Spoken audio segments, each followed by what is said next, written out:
Hello students, उम्मीद है आप सब लोग ठीक होंगे। आज का हमारा टॉपिक है इस्लामोफोबिया। इस्लामोफोबिया से रिलेटेड हम हर चीज़ देखेंगे और हर तरह का आपको यहाँ पे डायमेंशन मिलेगा, हर तरह का मटेरियल मिलेगा। मीनिंग से डेफिनेशन, वेस्टर्न परसेप्शन इस्लाम के बारे में, manifestation of Islamophobia in different countries, causes मिलेंगे आपको, इम्प्लीकेशन मिलेंगे और वे फॉरवर्ड मिलेगा। तो इस्लामोफोबिया से रिलेटेड हम इधर सारी चीज़ें देखेंगे। इस्लामोफोबिया आपका एक हॉट इश्यू है जो आपके इस्लामियत में भी आ रहा है आजकल, और उसके अलावा ऐसे में भी आया हुआ है एक दो दफ़ा और आगे भी आ सकता है। अच्छा, पहले देखते हैं मीनिंग एंड डेफिनेशन। ये टर्म आपकी 1990s में पॉपुलर हुई है, इस्लामोफोबिया। इसका मतलब है fear, hatred, prejudice, aversion, hostility for the Islam और द मुस्लिम्स। मतलब आप सिर्फ़ मुसलमानों को या इस्लाम को टारगेट करें और उन्हीं से नफ़रत करें, उन्हीं के खिलाफ़ हॉस्टिलिटी करें और सारी चीज़ें करें, तो discrimination against Islam and Muslims is known as Islamophobia. तो वैसे अगर जियोपॉलिटिकल फ़ोर्स के हिसाब से देखा जाए, तो इस्लाम को टेररिज़्म की नज़रों से देखा जा रहा है, टोटलिटेरियनिज़्म समझा जा रहा है, इस्लामोफ़ाशिज़्म का नाम दिया जा रहा है, फंडामेंटलिस्ट नाम दिया जा रहा है और एक्सट्रीमिस्ट नाम दिया जा रहा है। तो ये सारी टर्मिनोलॉजीज़ ये कन्फर्म करती हैं कि ये इस्लामोफोबिया है जो सिर्फ़ इस्लाम को टारगेट कर रहा है, सिर्फ़ मुसलमानों को टारगेट कर रहा है। अगर हम शॉर्ट में बात करें तो एंटी मुस्लिम सेंटिमेंट्स और एंटी इस्लामिक सेंटिमेंट्स मिला के इस्लामोफोबिया बनते हैं। तो ये है आपकी डेफिनेशन। आगे चलते हैं। अब देखते हैं कि वेस्ट जो है इस्लाम को कैसे परसीव करता है, वेस्ट के हिसाब से इस्लाम क्या चीज़ है। जी, वेस्ट आपके जो रिलीजन है उसको रेट्रोग्रेसिव समझता है, प्रिमिटिव समझता है, रिजिड समझता है, डॉगमेटिक रिलीजन समझता है। उनको इस्लाम जो है वो एक पुराना रिलीजन नज़र आता है जो आज के प्रिंसिपल्स के साथ नहीं चल सकता, जो बिल्कुल सख्त है अपने मामलात में और बिल्कुल फ्लेक्सिबिलिटी नहीं है। तो बिल मेहर की यहाँ पे मैं डॉक्यूमेंट्री जो है कोट करना चाहूँगा। उनकी डॉक्यूमेंट्री का नाम है रिलीगियुलस।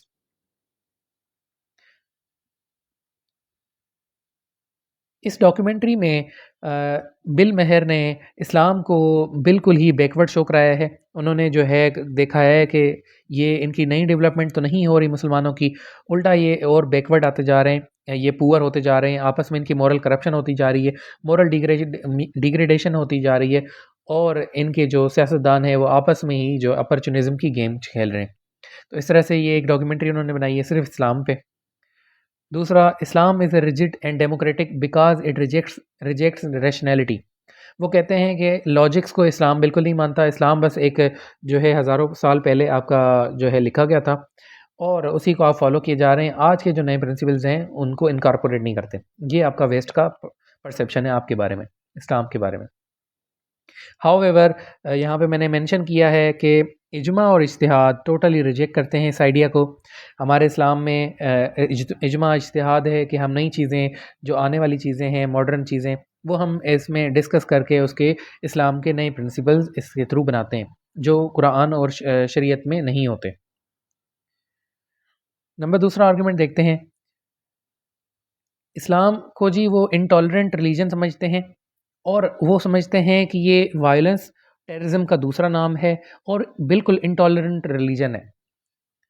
अब किस तरह? गेरिट विल्डर जो नीदरलैंड के पॉलिटिशियन हैं, उन्होंने एक डॉक्यूमेंट्री बनाई है फितना। इस ये डॉक्यूमेंट्री है वो दिखाती है कि हमारा जो रिलीजन है वो बिल्कुल शैतानी है, डेमनिक है, जिसमें हम जो है मतलब हर किसी पे ज़ुल्म कर रहे हैं।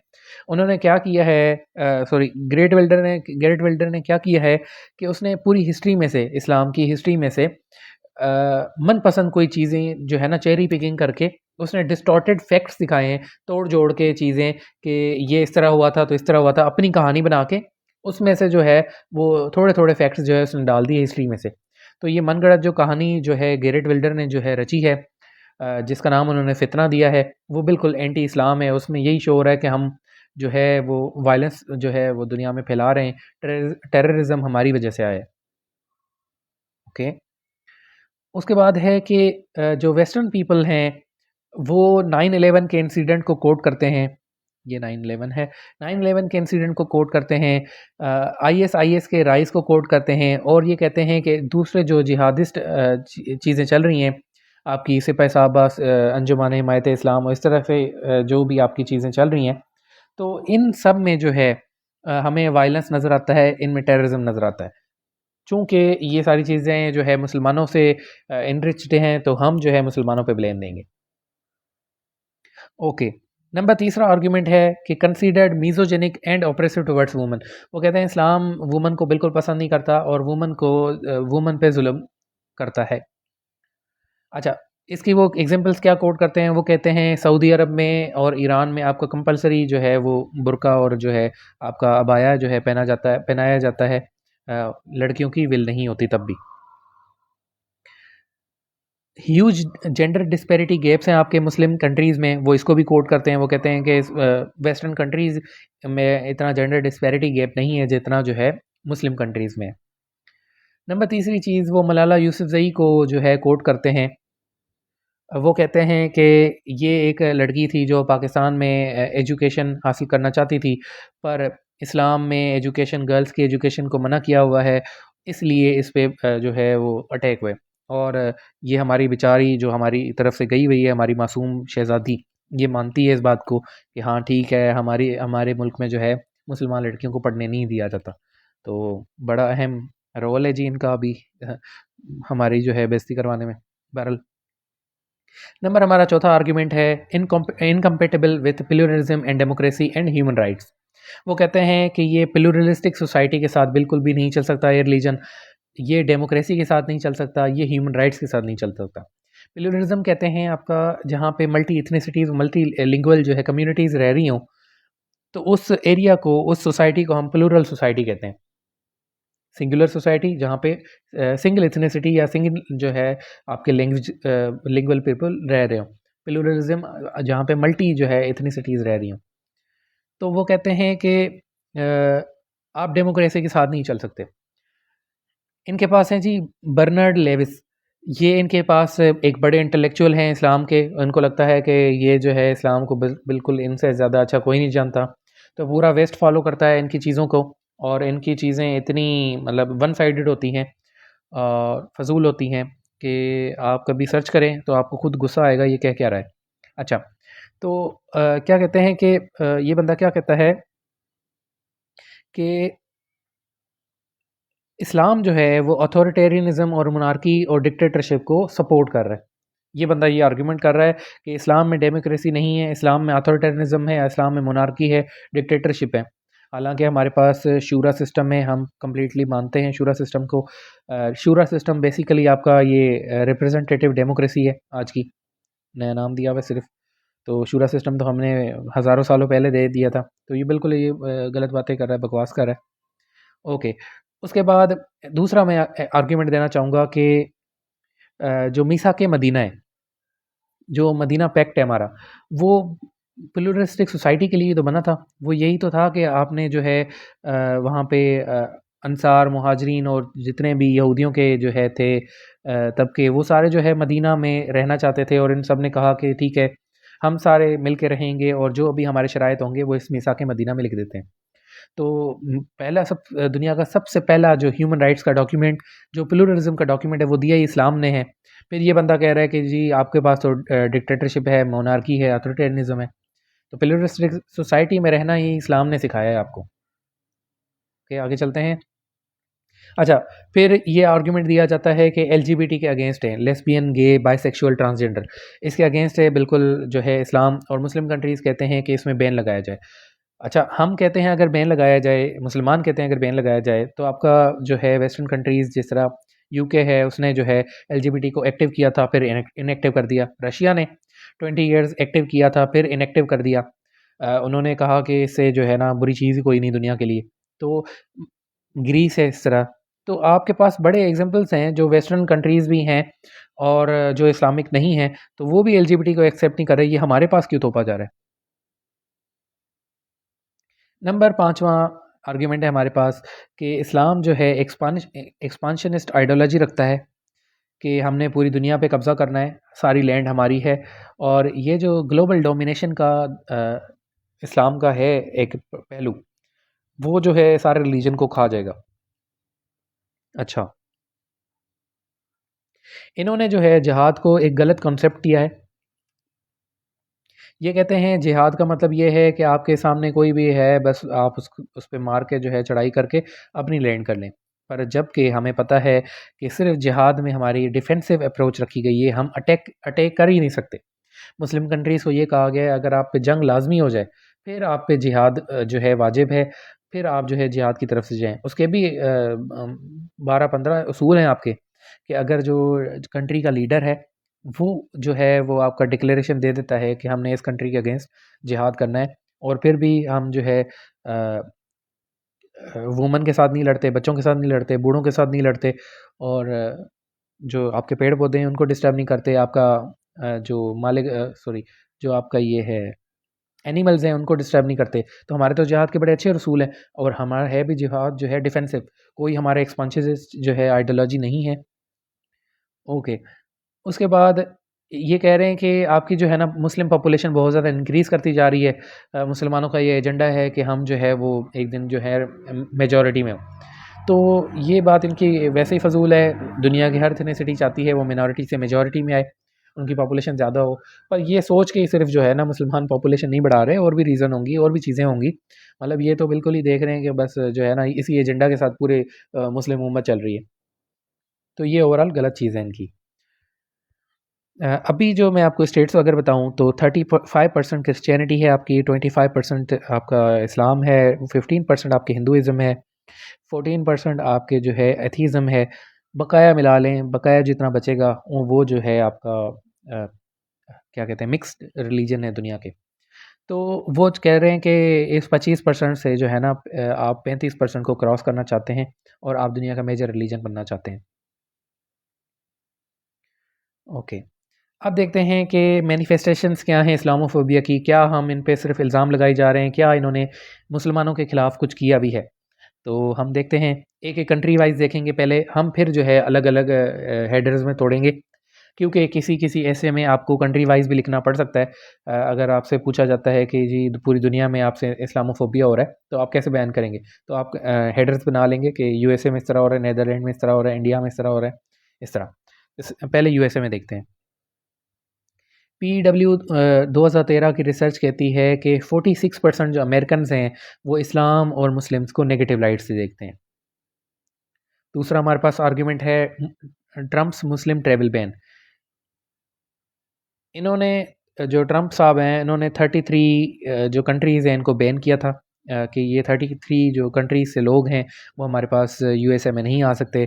इन 33 में से 31 जो थे वो सिर्फ़ और सिर्फ मुस्लिम थे। तो इन सारे मुसलमानों को यूएसए में आने से रोक दिया था, स्कॉलरशिप हो या आपकी जॉब अपॉर्चुनिटीज़ हों, सारी चीज़ें इन्होंने ख़त्म कर दी थी। तो ये भी अगेंस्ट आप सिर्फ मुसलमानों को टारगेट कर रहे हैं। फिर हमने बिल मेहर की डॉक्यूमेंट्री देखी रिलीगियस, उसमें उन्होंने जो है वो बैकवर्ड रिलीजन दिखाया, सारा डेवलपमेंट अगेंस्ट दिखाई। तो इस्लाम को यूएसए में टारगेट किया जा रहा है। सेकंड देखते हैं फ्रांस में। फ्रांस में आपको पता है रिसेंट जो है सैमुअल पैटी का जो मर्डर हुआ था। सैमुअल पैटी जो है वो एक सेकेंडरी स्कूल टीचर था फ्रांस में, जिसका जो है कत्ल हुआ था एक मुसलमान बंदे से। और उस मुसलमान बंदे का क्लेम है कि ये बंदा जो है वो सेक रिलीज कर रहा था, हमारे जो है इस्लाम को भला बुरा कह रहा था, तो उस पे जो है लाजिम था इसका कत्ल करना। तो बहरहाल इनके गवर्नमेंट ने इस केस को इतना मिसहैंडल किया कि उस जो बंदा था जिसने सैमुअल पेटी को मारा है, उसको उन्होंने फ़ौरन ही मार दिया, पुलिस ने ही मार दिया। उन्होंने उसका कोई बयान जो है ऑफ़िशियल रिकॉर्ड नहीं किया, बस उसको वैसे ही देख के मार दिया। और दूसरा कि इनके जो प्रेसिडेंट हैं इमैनुअल मैक्रोन, इन्होंने जी इस्लाम को आपका ब्लेम किया। इन्होंने कहा ये सारी इस्लाम की वजह से चीज़ें हो रही हैं, और इन्होंने केस को इन्वेस्टिगेट ही नहीं करवाया। इन्होंने कहा हाँ बस ठीक है, हर साल होता रहता है, इस्लाम के जो है ना पहरेदार जो हैं हमारे लोगों को मारते रहते हैं।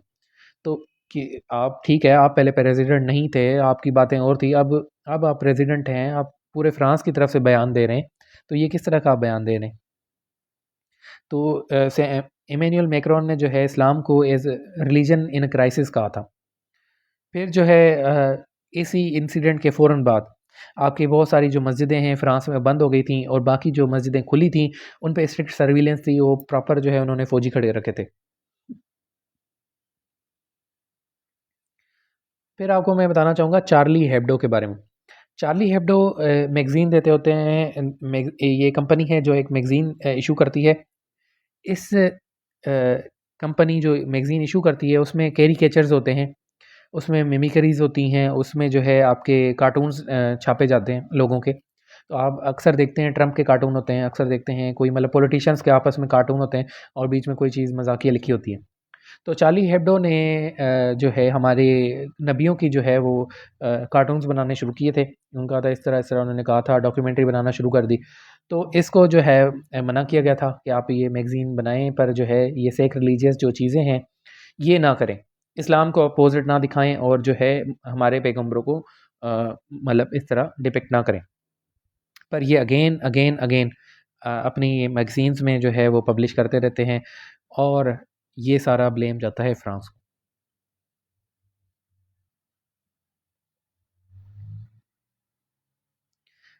उसके बाद हम देखते हैं नीदरलैंड में।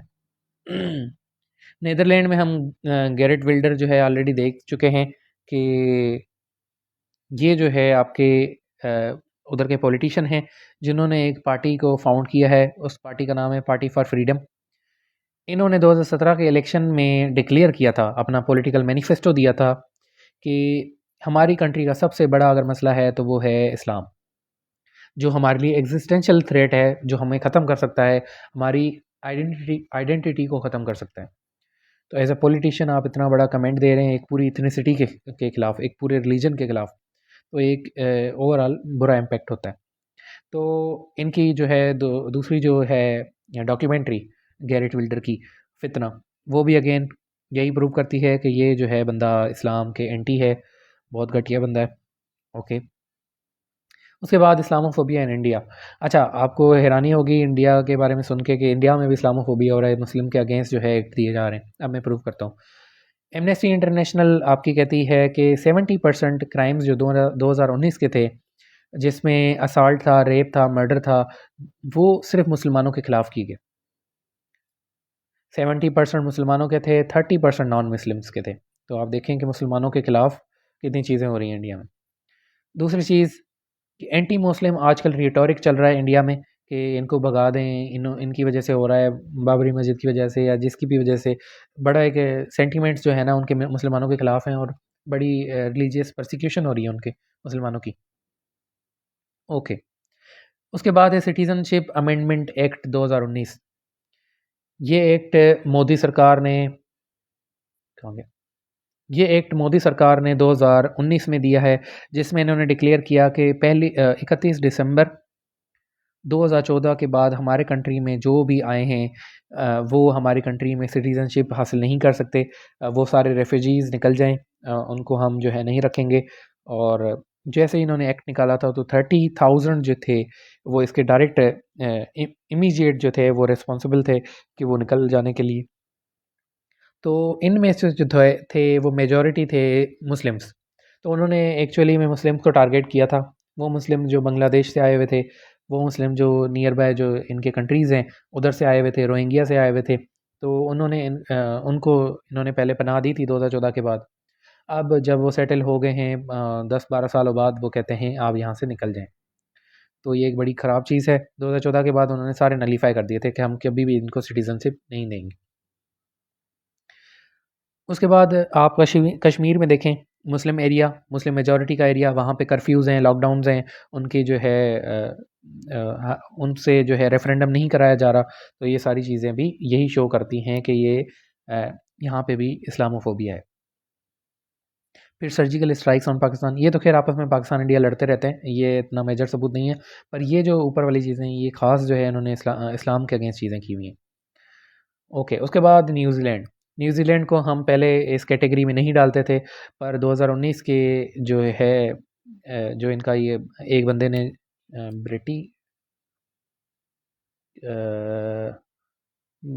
ब्रेटी टेरन मेरे ख्याल से नाम है, आगे मैं शायद मेंशन किया है, ब्रेटी टेरन। ये वो बंदा था जिसने जो है आपके जुम्मे के नमाज में 2 मस्जिदों में जाके 50 बंदे जो है उस टाइम पे आपके कत्ल कर दिए थे। आपने ज़रूर सोशल मीडिया पे इसकी वीडियो देखी होगी। इस इंसिडेंट का नाम है क्राइस्ट चर्च मसाकरे। और इस बंदे ने जो गन उठाई हुई थी उस पे भी एंटी इस्लाम और एंटी मुस्लिम्स जो थे वो राइटिंग्स लिखी हुई थी।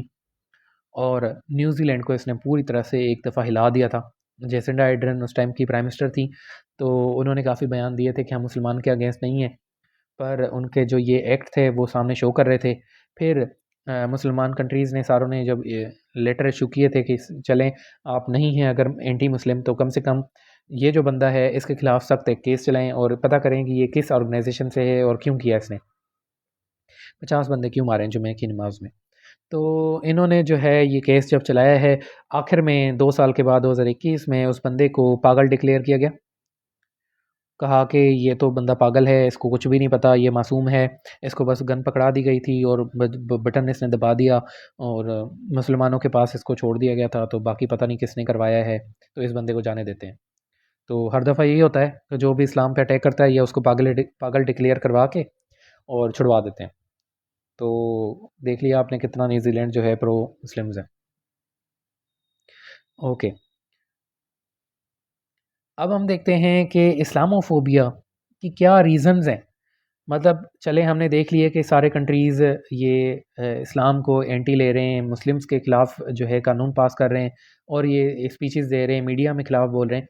तो इसकी ओवरऑल रीज़न्स क्या हैं? मतलब ये मुसलमानों को ही टारगेट क्यों कर रहे हैं, बाकियों को क्यों नहीं टारगेट कर रहे? पहला हमारे पास एग्ज़ाम्पल है, पहला हमारे पास आर्गुमेंट है बिटर हिस्टोरिकल एक्सपीरियंस।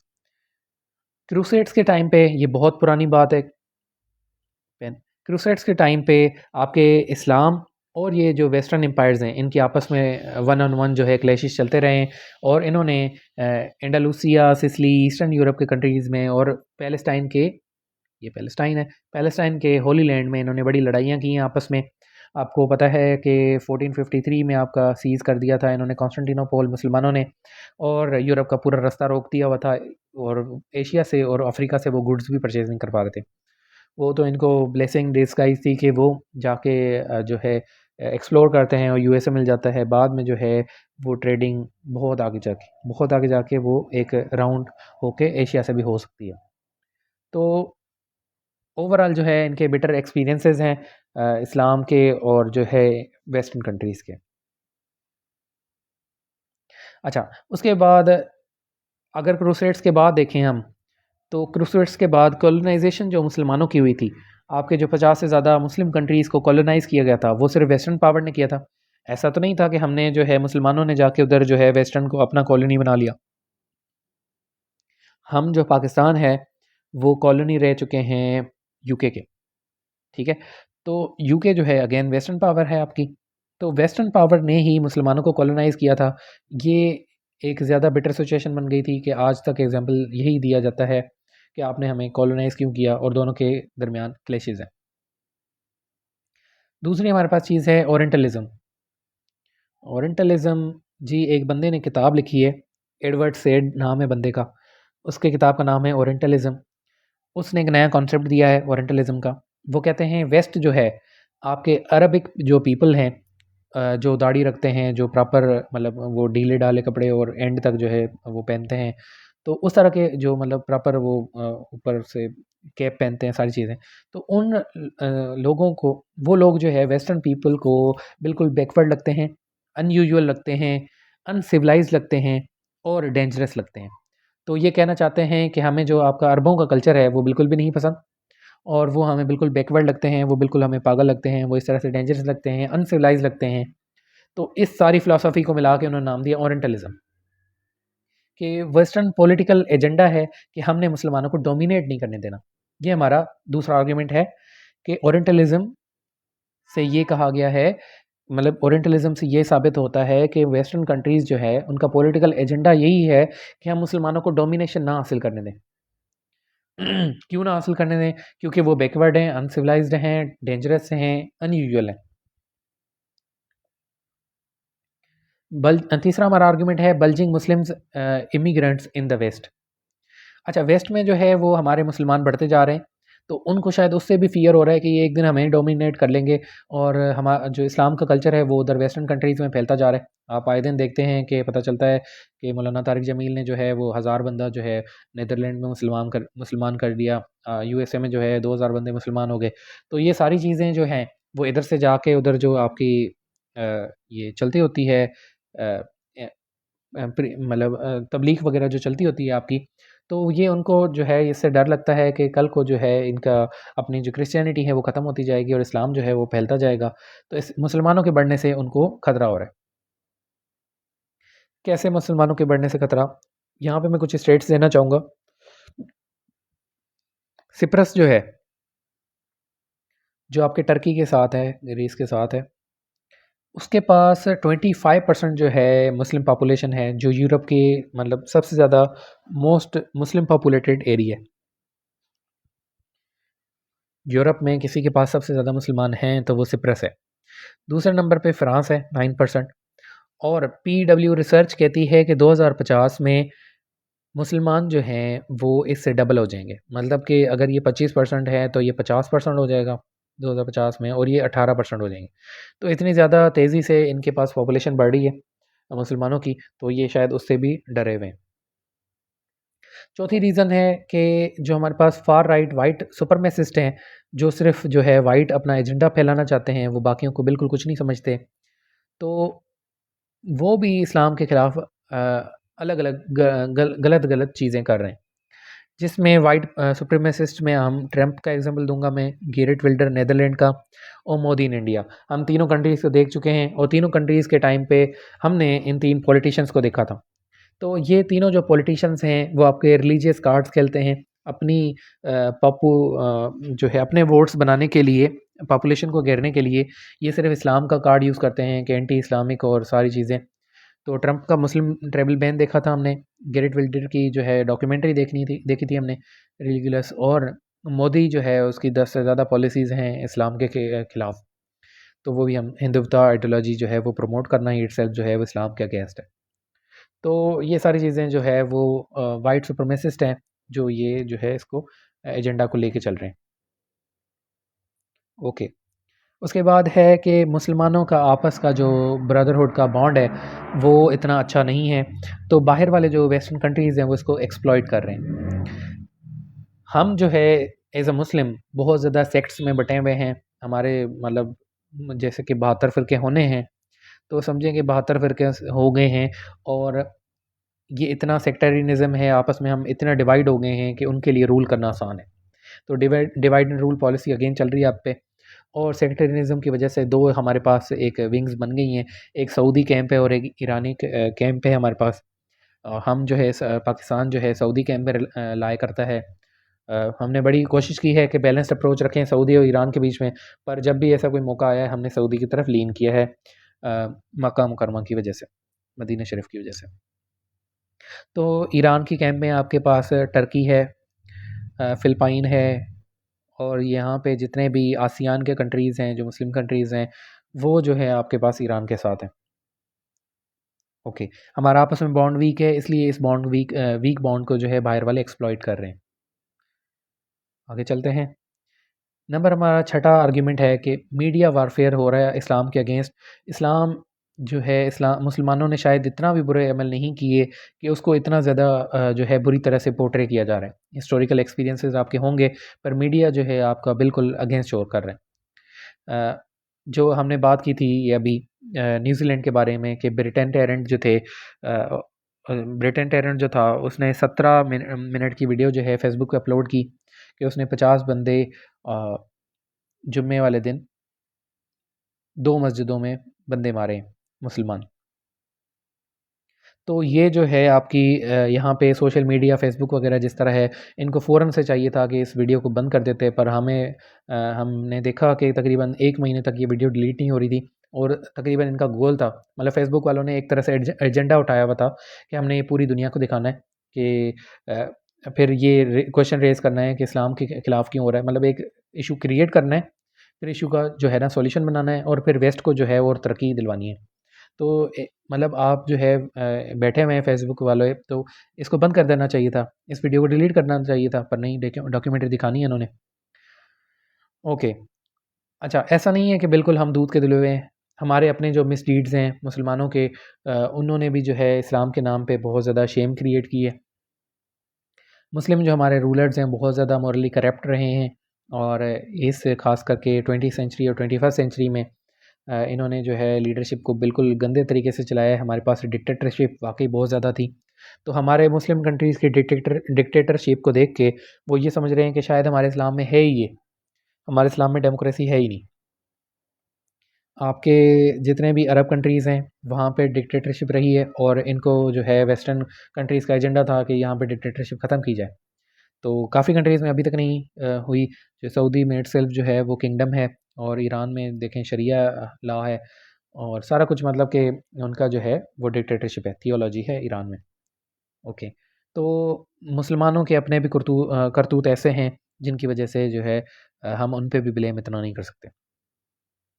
अच्छा, जो हमारे मुस्लिम इमिग्रेंट्स हैं, उन्होंने भी उधर जाके कुछ वेस्टर्न कंट्रीज़ में इस तरह की हरकतें की हैं, जिसकी वजह से हमें शेम उठाना पड़ रहा है। जिस तरह हम देखते हैं कि आए दिन जो है ना, अगर कोई सेक रिलीज करता है, तो ये गवर्नमेंट की ज़िम्मेदारी है कि गवर्नमेंट जो है उसको परसू करे इस केस को।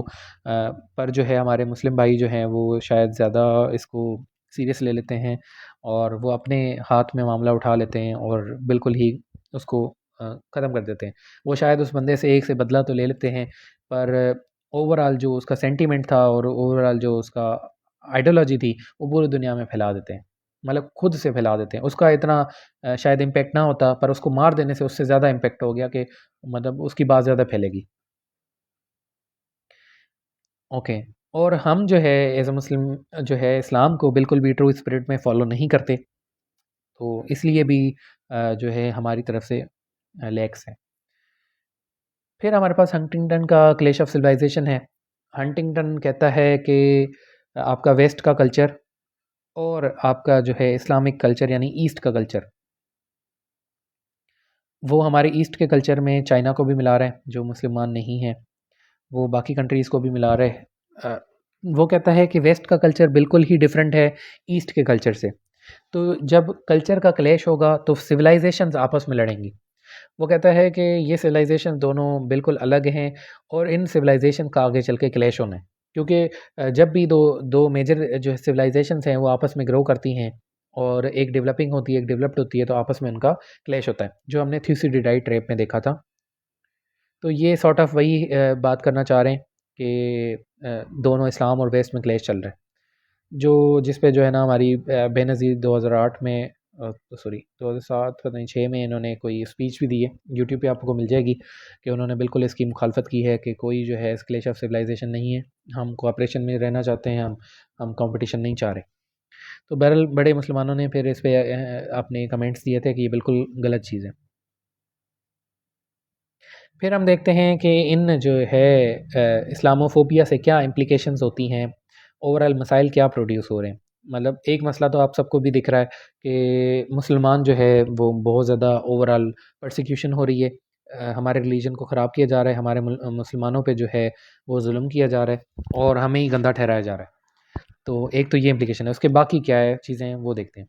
पहले तो ये है कि जो मैंने आपको बताया विक्टिमाइज़ ठहराया जा रहा है, पर इसमें मैं आपको एग्ज़ाम्पल देना चाहूँगा। इसमें हम खाली बात नहीं कर रहे। चाइना में मैं आपको बताता हूँ, शायद आप हैरान होंगे, चाइना चाइना की एक इंटर्नमेंट कैंप्स है, आप देख सकते हैं, बीबीसी का आर्टिकल है आपका। तो ये आर्टिकल आप ज़रूर देखें, उसमें सिर्फ लिखें चाइनीज़ इंटर्नमेंट कैंप्स, और पहला आपके पास बीबीसी का आर्टिकल आ जाएगा। तो बीबीसी का आर्टिकल कहता है कि आपके पास जो यूगर के मुसलमान हैं, वो चाइना में रह रहे हैं, उन पे जो है मेंटल टॉर्चर हो रहा है, ये कैंप्स बनाई गई हैं। इंटर्नमेंट कैंप जो है, चाइना तो वोकेशनल और एजुकेशनल जो है उसको कैंप कहता है, vocational and training centre, vocational training centre, उनकी ज़ुबान में इंटर्नमेंट का यही मतलब है। पर वो ओवरऑल ये इंटर्नमेंट का कैंप्स जो है लगा के क्या कर रहे हैं कि जितने भी यूगर मुसलमान हैं उन पे बहुत ज़्यादा जुल्म किया जा रहा है। 1.2 जो मिलियन मुस्लिम्स हैं उनको वहाँ पे कैद किया कर दिया गया है, उनको मेंटल टॉर्चर किया जा रहा है, सारी चीज़ें। और इससे भी बड़ी ख़तरनाक बात ये है कि उनकी जो यूगर की वुमन है, जो मुस्लिम वुमेन्स हैं वहाँ की, उनको स्टेरिलाइज़ किया जा रहा है, उनको जो है बांझपन के टीके लगाए जा रहे हैं, जिससे वो कभी भी आगे पॉपुलेशन ना बढ़ा सकें। और इनको ये लग रहा है कि युगर जो मुस्लिम्स हैं उनको बिल्कुल हमारे चाइना के अगेंस्ट है और इनको ख़त्म करना ही बेहतर है। तो चाइना में भी आपके पास इस्लामोफोबिया हो रहा है, ये शायद मैं वहाँ पे मिस कर गया हूँ। तो चाइना में भी आप ऐड कर सकते हैं कि युगर के जो मुसलमान हैं वहाँ पे आपके मेंटल टॉर्चर दिया जा रहा है, वुमन को जो है स्टरलाइजेशन के टीके लगाए जा रहे हैं।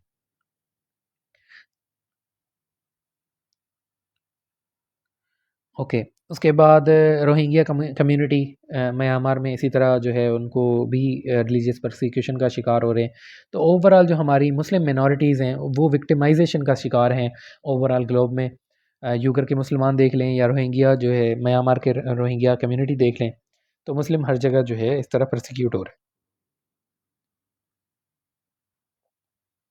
अच्छा, एक ये हो गया हमारे पास इम्प्लीकेशन। अच्छा, इंडिया में भी वो उसी तरह आप सारे यूएसए में दे सकते हैं, फ्रांस में दे सकते हैं। अच्छा, दूसरा हमारे पास है कि ये जो एक इस्लामोफोबिया का आइडियोलॉजी है, ये आइडियोलॉजी आपके जो जिहादी हैं या एक्सट्रीमिस्ट हैं, उनको लेजिटिमाइज़ कर रही है। जो हमारे आईएस है या हमारे पास जो है हिज़्बुल मुजाहिदीन हो गया, सिपाही साहबा हो गया और इस तरह से जितनी भी ऑर्गेनाइजेशंस हैं, वो इस्लाम के लिए काम कर रही हैं, पर उन पे ये इल्ज़ाम है कि वो एक्सट्रीमिस्ट हैं। तो जब आप इतना ज़ुल्म करेंगे दूसरे कंट्रीज़ में, तो इनको तो यही लगेगा कि ये शायद सही काम कर रहे हैं। आप वेस्ट जो है वो वेस्ट को ये ख़त्म कर रहे हैं। शायद इन्होंने 9/11 जो है अच्छा किया था, क्योंकि वेस्ट हम पे इतना ज़ुल्म कर रहा है, हम क्यों ना करें। तो ये ओवरऑल लेजिटिमाइज़ कर रहे हैं, मतलब उनको इस तरह की फीलिंग्स दे रहा है कि शायद हम सही कर रहे हैं। तो आप जो है वेस्ट जो है वो ज़ुल्म करना बंद कर दें। फिर आप ये कहें कि हाँ जी, आप जो मुसलमान हैं वो हमारे कंट्रीज़ में आके इस तरह चीज़ें कर रहे हैं। पहले आप बंद करेंगे तो ही हमें लगेगा कि हम गलत हैं।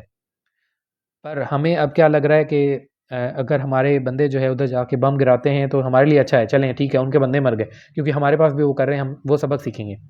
तो ये उनके जो है हमारे जो एक्सट्रीमिस्ट हैं उनको लेजिटिमाइज़ कर रहा है, उनके जो एक्सट्रीमिस्ट हैं उनको डीलेजिटिमाइज़ कर रहा है।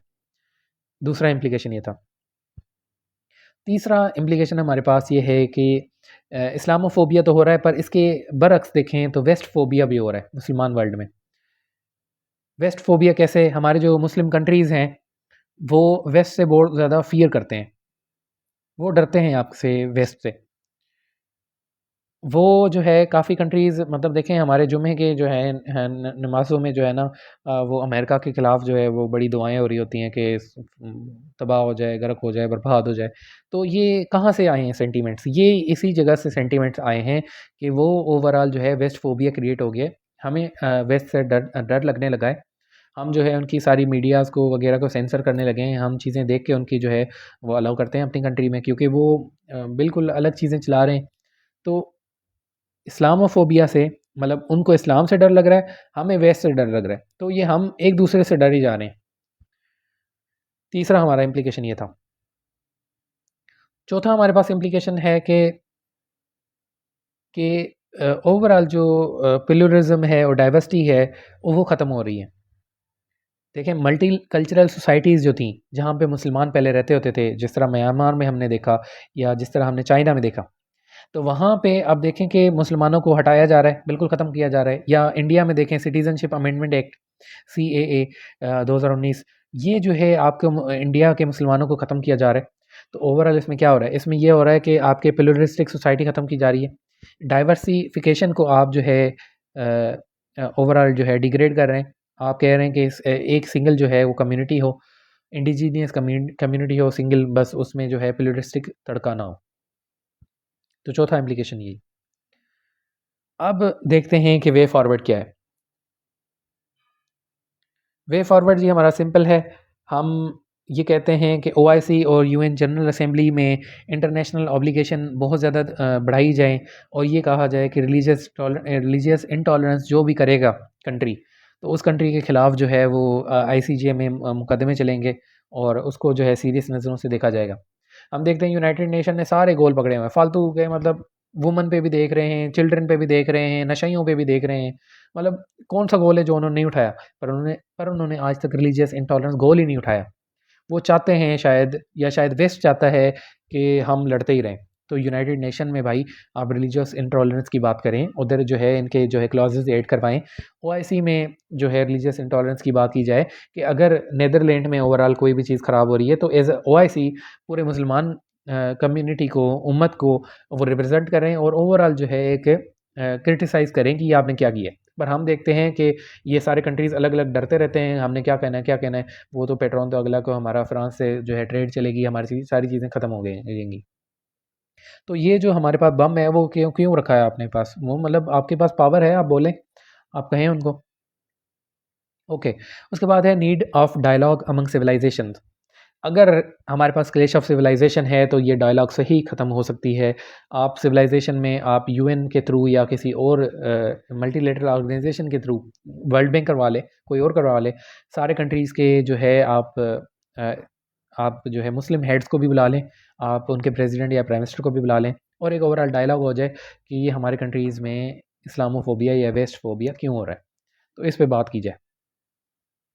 तीसरी नंबर चीज़ है कि कंटेंट को रेगुलेट किया जाए सोशल मीडिया पे।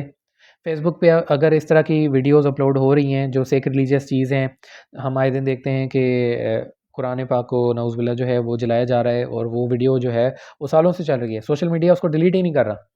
तो भैया आप डिलीट कर दें। न्यूज़ीलैंड का अगर वाक़या हो गया क्राइस्ट चर्च का, तो वो आप डिलीट कर दें। तो ये ओवरऑल रेगुलेशन होनी चाहिए सोशल मीडिया पे, इसको ज़्यादा फैलाया ना जाए। मीडिया जो है वो आग में घी ना डाले। अच्छा, कल्चरल एक्सचेंज प्रोग्राम्स हों बहुत ज़्यादा, आपके पास जो है स्कॉलरशिप्स हों, इकोनॉमिक अपॉर्चुनिटीज़ हों बहुत ज़्यादा, इमिग्रेशन की बहुत ज़्यादा अपॉर्चुनिटीज़ हों आपके पास। ओके, उसके अलावा आपके पास कल्चरल एक्सचेंज में आपके पास मीडिया इंडस्ट्री जो है वो उसका आपस में सिंक्रोनाइजेशन हो। तो आपस में अगर आप वेस्ट और ईस्ट आपस में सिंक्रोनाइज़ होके चलेंगे और हमारे पास कल्चरल एक्सचेंज प्रोग्राम बहुत ज़्यादा होंगे, तो हम देखेंगे कि हमारे आपस में आगे जाके मामले खुद ही सीधे हो जाएँगे। मतलब हमने शायद वेस्ट के लोगों को देखा ही नहीं है। हमारे पास आके यूके के कुछ लोग रहे हैं इधर और यूएसए से भी रहे हैं। तो शायद अच्छा, तो कल्चरल एक्सचेंज प्रोग्राम से काफ़ी चीज़ें बेहतर हो सकती हैं। फिर हमारे पास है कि हमारी जो क्लर्जी है, जो हमारे पास मुस्लिम हेड्स हैं, जितने भी स्कॉलर्स हैं, उनको चाहिए कि ओवरऑल जो मुस्लिम यूनिटी है वो इसको बरकरार रखें। हमारे अपने जो है सेक्ट्स जितने भी हों, पर हम ओवरऑल जो है अगर पूरे इस्लाम पे अगर कोई हमला होता है तो हम पूरे मुसलमान मिल के उसको जवाब दें। ऐसा ना हो कि सुन्नी कुछ और देख रहे हैं, शिया कुछ और देख रहे हैं और बाकी कुछ और देख रहे हैं, इस तरह ना हो। तो यहाँ पे हमारा टॉपिक आज का कंप्लीट होता है। हमने इस्लामोफोबिया को उम्मीद है बहुत ज़्यादा डिटेल में देखा होगा और आपको जो है खुद ही नज़र आ रहा होगा कि इसमें कितनी रिसर्च इन्वॉल्व थी और कितने रेफरेंसेस थे, चीज़ें थी। इससे ऐसे भी कवर हो जाएगा, आप इसको इस्लामियत में भी यूज़ कर सकते हैं और बाकी जहाँ पे भी टॉपिक आया वहाँ पे भी। Thank you so much aspirants, मिलते हैं नेक्स्ट लेक्चर में। अल्लाह हाफ़िज़।